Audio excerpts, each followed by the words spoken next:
एक महिला सड़क से जा रही होती है, उसके पीछे से सड़क पर बड़ी तेज़ी से एक बाइक आ रही होती है। उस बाइक से बचने के लिए वो महिला एक घर की दीवार से चिपक कर खड़ी हो जाती है और जब वो उस दीवार से चिपक कर खड़ी होती है तो उसके ऊपर से खून की बूंद आकर टपकती है। जब वो ऊपर देखती है तो वो मंज़र देखकर वो डर जाती है और चीखने चिल्लाने लगती है। दरअसल जब वो ऊपर देखती है तो ऊपर एक कटीला तार होता है, उस तार में एक बोरी लटक रही होती है। उस बोरी में से एक हाथ लटक रहा होता है जिसमें से खून की बूंदें टपक रही होती हैं। ये देखकर वो ज़ोर-ज़ोर से चिल्लाने लगती है। जब उस बोरी को नीचे उतारा जाता है तो उसमें से एक 7 साल के बच्चे का शव निकलता है जिसका नाम साज़ेब होता है। क्या है पूरा मामला, आज की इस वीडियो में जानने की कोशिश करेंगे, वीडियो के अंत तक ज़रूर जुड़े रहें। आदाब दोस्तों, मैं इशरत अली और आज की जो सच्ची कहानी मैं आपको सुनाने जा रहा हूँ वो है उत्तर प्रदेश के जिला आजमगढ़ की। आजमगढ़ के सिधारी थाना क्षेत्र के पठानकोट के रहने वाले एक व्यक्ति होते हैं जिसका नाम मुकर्रम होता है। इनका एक बेटा होता है जिसकी उम्र 7 साल होती है और उसका नाम साज़ेब होता है। मुकर्रम की हार्डवेयर की दुकान होती है। 24 सितंबर की शाम को लगभग 5 बजे मुकर्रम की बीवी का उनके पास फ़ोन आता है और वो कहती है कि साजिद बहुत देर से कहीं दिखाई नहीं दे रहा है। वो अभी तक घर पर वापस नहीं आया है। जिसके बाद मुकर्रम अपनी बीवी से कहते हैं, तुम घबराओ मत, हो सकता है वो पास ही के लगे मेले में चला गया हो, मैं जाकर वहाँ पर देखता हूँ। जिसके बाद मुकर्रम उस मेले में जाकर अपने बेटे को ढूंढते हैं लेकिन वहाँ पर वो नहीं मिलता है।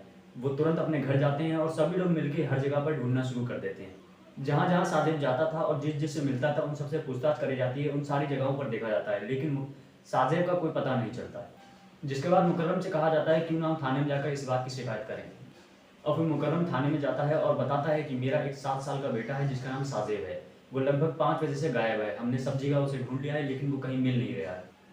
जिसके बाद पुलिस वाले मुकर्रम से कहते हैं कि तुम घबराओ नहीं, हो सकता है पास ही के लगे मेले में वो चला गया हो और थोड़ी ही देर बाद वो वापस आ जाएगा। और वैसे भी इस केस में हम तुरंत कार्रवाई नहीं कर सकते, 24 घंटे के बाद ही कोई कार्रवाई हो सकती है। जिसके बाद पुलिस के ऊपर कार्रवाई करने के लिए दबाव बनाया जाता है और पुलिस उनसे कहती है कि तुम घबराओ नहीं, तुम सब जगह जाकर ढूंढो और हमसे जो हो सकेगा हम उसके लिए करेंगे। और फिर साजिद की एक फ़ोटो ली जाती है और सोशल मीडिया पर पोस्ट करते हुए कहा जाता है कि ये बच्चा इतने टाइम से लापता है, किसी को भी अगर कोई जानकारी मिलती है तो इस नंबर पर या थाने में आकर इस बात की जानकारी दे। इस तरह पूरा दिन गुजर जाता है और फिर अगला दिन आता है। अगले दिन सुबह के लगभग 7 बजे मुकर्रम के पास एक फ़ोन कॉल आता है और वो उससे कहता है कि अगर तुम अपने बच्चे की खैरियत चाहते हो तो 12 लाख रुपए का इंतजाम कर लो। ये सुनने के बाद में मुकर्रम परेशान हो जाता है और घबरा जाता है और तुरंत पुलिस स्टेशन जाता है और वहाँ जाकर पुलिस वालों से कहता है कि मैंने आपको कहा था मेरा बच्चा किसी मुसीबत में है, देखो मुझे इस नंबर से फ़ोन आया है और वो मुझसे 12 लाख रुपए की फिरौती मांग रहा है। जिसके बाद पुलिस वाले उस नंबर को सर्विलांस पर डाल देते हैं ये पता करने के लिए कि ये फ़ोन किसने किया है और कहाँ से किया है और ये नंबर किसका है। और इतना करने के बाद में साजिद को दोबारा से ढूंढना शुरू किया जाता है। आसपास के जंगलों में, आसपास के मोहल्लों में और हर गली में घरों में जाकर पूछा जाता है, पूछताछ की जाती है लेकिन साजिद का कुछ पता नहीं चलता है। तभी मुकर्रम के घर के पीछे 4 फीट चौड़ी एक गली होती है, वहाँ से एक महिला जा रही होती है, उसके पीछे एक तेज़ रफ्तार से बाइक आ रही होती है। उस बाइक से बचने के लिए वो महिला एक घर की दीवार से चिपक कर खड़ी हो जाती है। तभी उसके ऊपर एक खून की बूंद आकर गिरती है। जब वो ऊपर देखती है तो एक बोरा टंगा होता है और उस बोरे में से खून टपक रहा होता है। ये देखकर वो जोर से चीखने लगती है और उसकी चीखें सुनकर आसपास के लोग वहाँ आकर जमा हो जाते हैं और वहाँ पर भीड़ इकट्ठा हो जाती है। जिसके बाद में पुलिस वालों को सूचना दी जाती है और पुलिस वाले तुरंत वहाँ पर मौके पर पहुँचते हैं और उस बोरे को नीचे उतरवाते हैं। जब उस बोरे को नीचे उतरवाया जाता है तो उसमें से एक बच्चे का शव निकलता है। ये वही बच्चा था जिसकी तलाश करी जा रही थी, जिसका नाम साजिद था। जिसके बाद आसपास के लोगों से पूछताछ की जाती है और पूछताछ से पता चलता है कि आखिरी बार साजिद को अपने पड़ोसी शैलेंद्र के साथ देखा गया था। जिसके बाद पुलिस वाले शैलेंद्र के घर जाते हैं और वहां जाकर पूछताछ करते हैं। जब शैलेंद्र के घर की छत पर जाया जाता है तो पुलिस वालों को वहां पर खून के धब्बे मिलते हैं।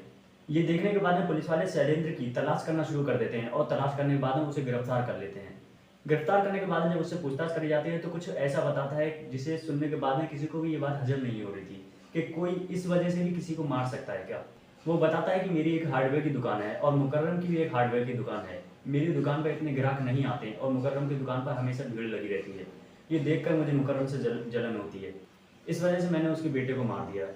बहुत सी खबरों में ये भी बताया जा रहा है कि इन दोनों के बीच में ज़मीन को लेकर कोई विवाद चला जाता है और उस विवाद के चलते ऐसा हुआ है।